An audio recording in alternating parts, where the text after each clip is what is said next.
জোরে হাততালি দেবো, এইটাই তো আমাদের লড়াইয়ের পথে।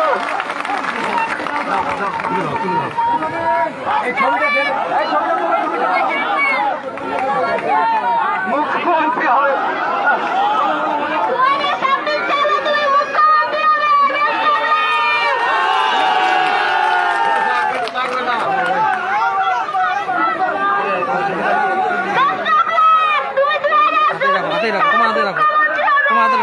ব্যাগ করে ঢুকিয়ে দাও।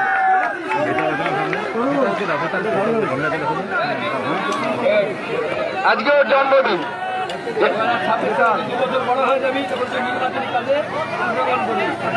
আচ্ছা, এখন আপনাদের সামনে বলবেন বাংলার আগুন পাখি কন্যা মীনাক্ষী মুখার্জি।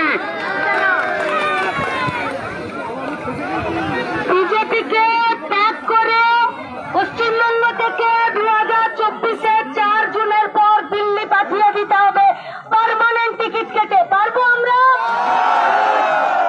আর আমরা আপনাদেরকে কথা দিচ্ছি, অলোকেশ দাস জিতবে আর 26-এ তৃণমূলকে ত্যাগ করে পশ্চিমবঙ্গ থেকে উৎখাত করে ছাড়বো। তিনটা কথা আমার। এক, তাঁত শিল্পকেও বাঁচাতে হবে, তাঁত শিল্পীকেও বাঁচাতে হবে। আর পাঠিয়েছিল লাল ঝান্ডার সরকার, আবার লাল ঝান্ডায় তাঁত শিল্পকে বাঁচাবে আর তাঁত শিল্পীদেরকেও বাঁচাবে। আমার 2 নম্বর কথা, শান্তিপুরকে সন্দেশখালী হতে দেব না। মা বোনেদের মান সম্মানকে আমরাই রুখবো। যতদিন লাল झंडा ছিল, किसी माई का लाल का हिम्मत नहीं था हम लोगों का घर का तरह आंख उठा के देखने का। और আমার 3 নম্বর কথা, লুট বন্ধ করতে হবে। লুট, তৃণমূল আর বিজেপি লুট বন্ধ করতে হবে। তাহলেই পশ্চিমবঙ্গের বেকার ছেলে মেয়েরা মাথা উঁচু করে সৎ পথে রোজগার করার জায়গা পাবে। তাই লুটে খাওয়াদের দিন শেষ, খেটে খাওয়াদের দিন শুরু। বাকি কাজ আপনাদেরকে 13 তারিখ পর্যন্ত করে দিতে হবে। পারবেন? ভরসা আছে? লড়ে যান। মোহাম্মদ সেলিম মুর্শিদাবাদ লোকসভার ভোটে শিখিয়ে দিয়েছে, ভোট আর বুথ রুখনে वालाরা যদি রাস্তায় দাঁড়ায় তো লুটনে পালাদের ঘাড় ধাক্কা ছাড়া কিছু পাওনা হবে না।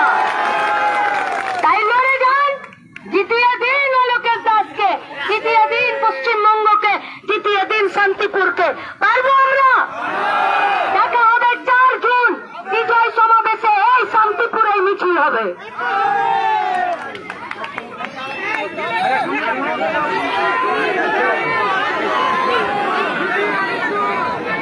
কমরেড, সামনেটা ফাঁকা করে দেবেন। কমরেড, গাড়ির সামনে সব সময় সবাই মিলে সামনেটা ফাঁকা করে দেবেন।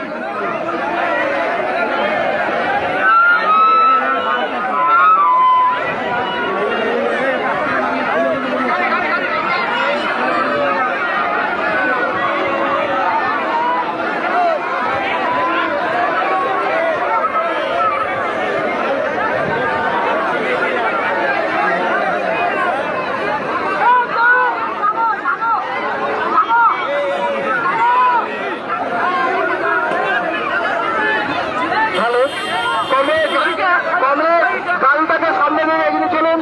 তবে রাস্তাটা পরিষ্কার করবেন, রাস্তাটা খালি করে দেবেন। সবাই সামনে দিয়ে গাড়িটা বেরিয়ে যাবে।